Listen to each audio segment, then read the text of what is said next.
Right, so hello and welcome back to Books and Things, and welcome to another video, and today welcome to my February TBR.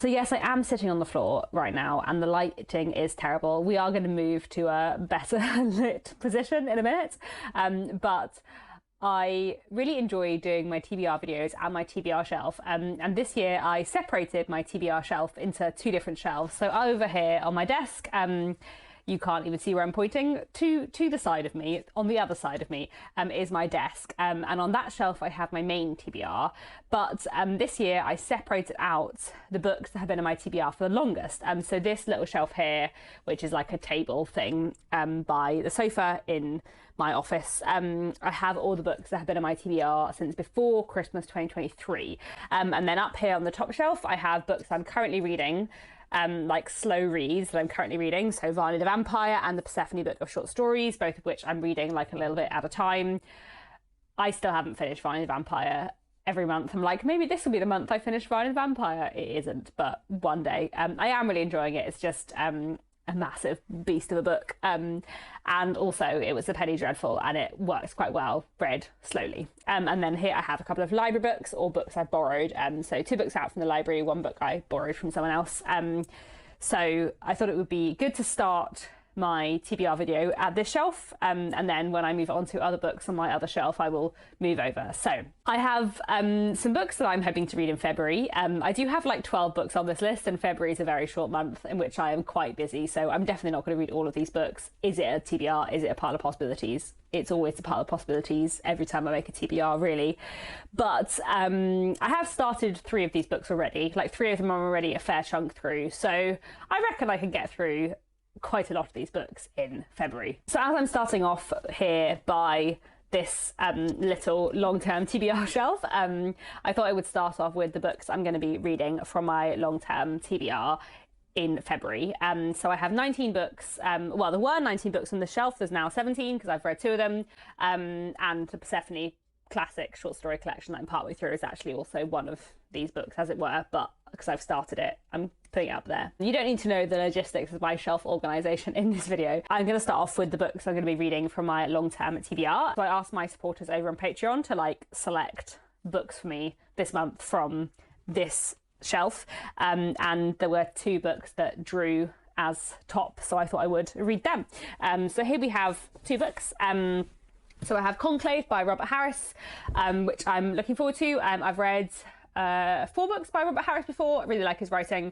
I'm sure this will be good. I think everything I've read by him before has been historical, and this is more contemporary. So I think this is more of a like political thriller than a historical thriller. Is thriller the right word for Robert Harris? I don't know. His books are often quite like tense and dramatic. So this book is about the like fallout after the death of a pope, and what happens as all the cardinals decide who's going to be the next pope, but I gather it's like very tense and thrillery, so I'm quite interested in this. I've heard good things. I really like Robert Harris, and there has also recently been a television adaptation of this book come out, which I'd be quite interested to watch, so hoping to read and enjoy this in February.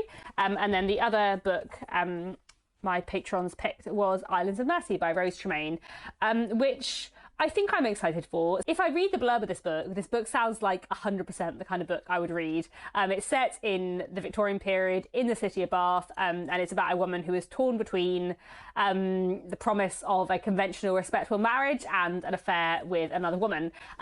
All of that sounds exactly like a book I would love. I have had slightly mixed feelings about Rose Tremaine's books before, so I've read 2 of her books before. The Gustav Sonata, which I didn't really get on with, just wasn't for me, much too literary for my taste. Then I also read Absolutely and Forever last year, which was longlisted for the Walter Scott Prize. Might have been shortlisted, I can't remember. And I enjoyed that a lot more, and I got a lot more out of it, and it wasn't too literary for me, but it was also quite short, and I do find that I have like more patience for literary fiction when it's a short novel. So we'll see. This does sound so like my kind of thing that I'm really hoping I'll get on with it, even if it is a bit more literary than my usual taste, but we will see. So those are the 2 books I'm going to be reading from my long-term TBR, and then I also have a few borrowed books, which are here, that I am hoping to read in February as well. So here we have Golden Hill by Frances Spafford. So this is the historical fiction book club pick over on my Patreon for February, and I'm really looking forward to this one. It's set in 18th century New York, so I think that'll be quite fun. Like when New York is just a small town. And I've heard really good things about this, so I'm hoping to start this very soon. And yeah, I'm looking forward to this a lot. I mean, then the other two books are books I have out the library, both of which are books kind of for my aim to read more internationally in 2025. So here I have The Joys of Motherhood by Bucci Emecheta. I have had this book out the library since the beginning of December, so I should probably read it by now. I keep renewing it because no one else has put a hold on it, but I really should get around to reading it. And it's also not even that long. I don't think it would take me that long. Just other books have ended up getting in the way. So this is a novel from the 1970s, I think. I've even got a bookmark in here. That's how much I intended to start reading this in January and didn't. I think it's about a woman who is struggling to have children, and when she does eventually have children, it changes her life in ways she wasn't expecting. I think this will be really interesting.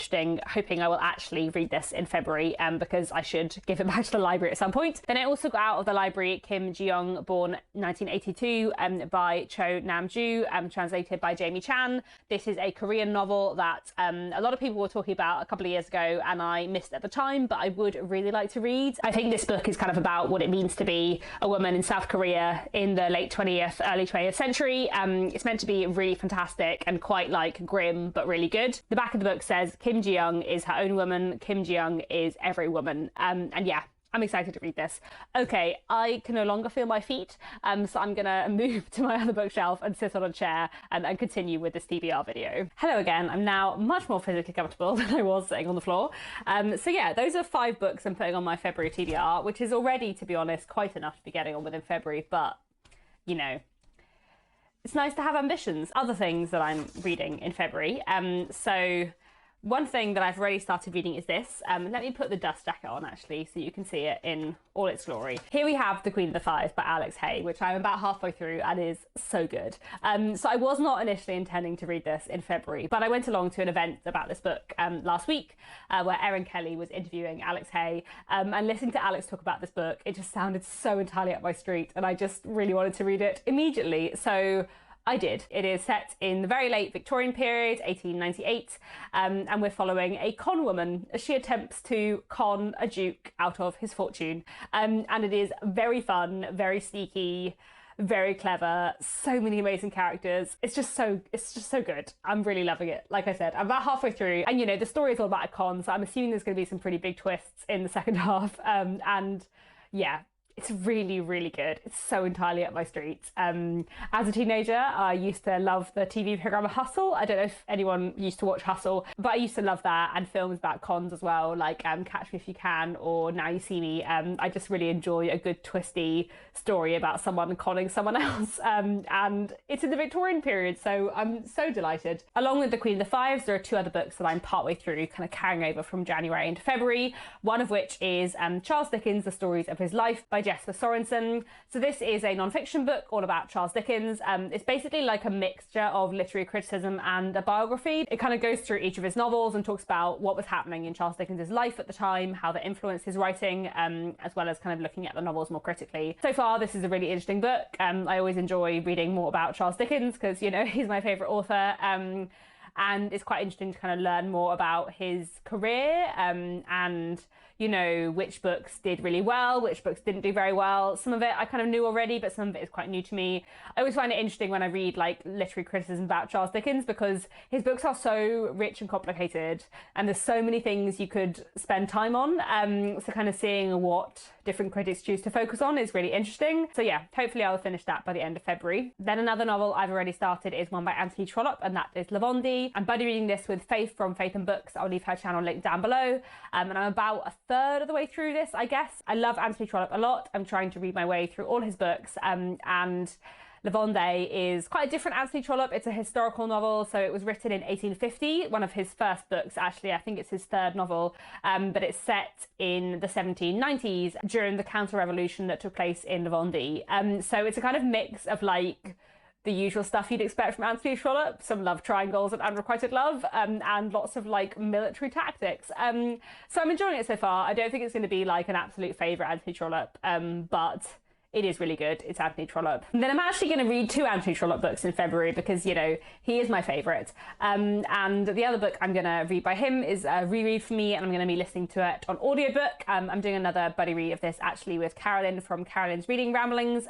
She hasn't made videos for quite a while, but she did used to. And we are going to read together He Knew He Was Right. This is her first time reading it, I think, and my second time. And I haven't read He Knew He Was Right since I was like 14 or 15. This was either the first or the second Anthony Trollope book that I read. I can never remember whether I read this or The Way We Live Now first, but I read this as a teenager, absolutely loved it. I think it will probably end up ranking as one of my absolute favourite books by Anthony Trollope, but it's been like 15, 16 years since I read it, so I feel like I can't say that, and I can't really consider myself having completed all of Anthony Trollope's novels until I reread this, and also Rachel Ray. But I'll do that later in the year. So I'm going to listen to this in an audiobook, which I often like to do with classic rereads, and it will also make it easier to fit in this very long book to a short month. This is the story of a married couple and what happens when the husband begins to suspect that his wife is having an affair. But also, you know, it's a long book. There's tons of subplots and fascinating characters, and I'm so excited to reread this because I loved it so much as a teenager, and it's just been such a long time, so I'm really looking forward to this. I think this will be amazing, and yeah, can't wait to get to this later on in the month. But before that, there is one other audiobook I want to listen to. My hold on this audiobook came in at the library, and I have like 10 days, I think, to read it, so I better get started with that, and that is Glorious Exploits by Ferdia Lennon. So this book is set in ancient Sicily in 412 BC, after a disastrous invasion, and it's about a group of Athenian soldiers who are imprisoned and end up putting on a play. And I've heard so many amazing things about this book. It is supposed to be incredible, and I'm hoping to read it in the first half of February. It's not very long. I think the audiobook is only 8 hours, so I should be able to finish this very quickly, and I'm excited for it. And one of the reasons why I am quite keen to read this now is, you know, partly because my library hold came in, but also because the long list of the Walter Scott Prize for Historical Fiction is being announced halfway through February. And I just have a feeling that Glorious Exploits might be on it. I might be wrong, and I feel like in a way part of the reason why I want to read it before the long list comes out is because if I am wrong, I feel like that will mean I lose momentum slightly for reading this immediately. But I just have a feeling. It's been talked about so much, it's meant to be so good, I just have a feeling it might be on that list. So that takes us to 10 books, which is definitely more than enough for me to be reading in the month of February. However, I do have a couple of proof copies that I would like to start getting through.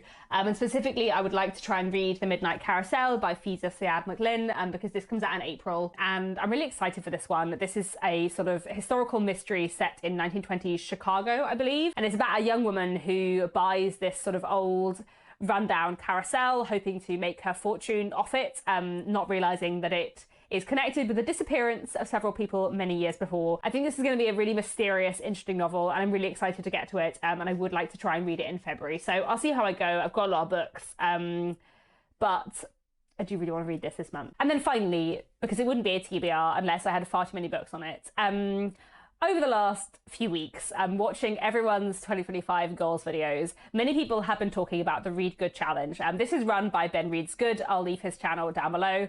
And the Read Good Challenge has various prompts throughout the year, has one prompt for every month. And it seems really fun.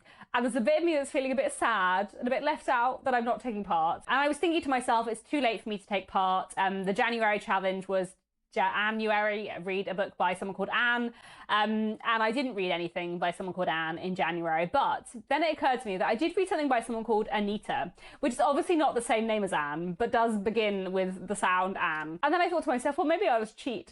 I don't think Ben will mind if I count someone called Anita for January. Maybe I'll just do the Read Good Challenge throughout the year with as minimal effort as possible, slightly twisting lots of the prompts. I'm sure Ben won't mind. So the prompt for the Read Good Challenge in February is Flamey. Read a book with fire or a flame on the cover. I do have one book on my TBR that does have fire on the front, and I thought, well, maybe I'll try and read that in February. I do also think it's a book that has the chance of being on the Walter Scott Prize longlist, so that will be another reason to read it this month. And that is Bright I Burn by Molly Aitken.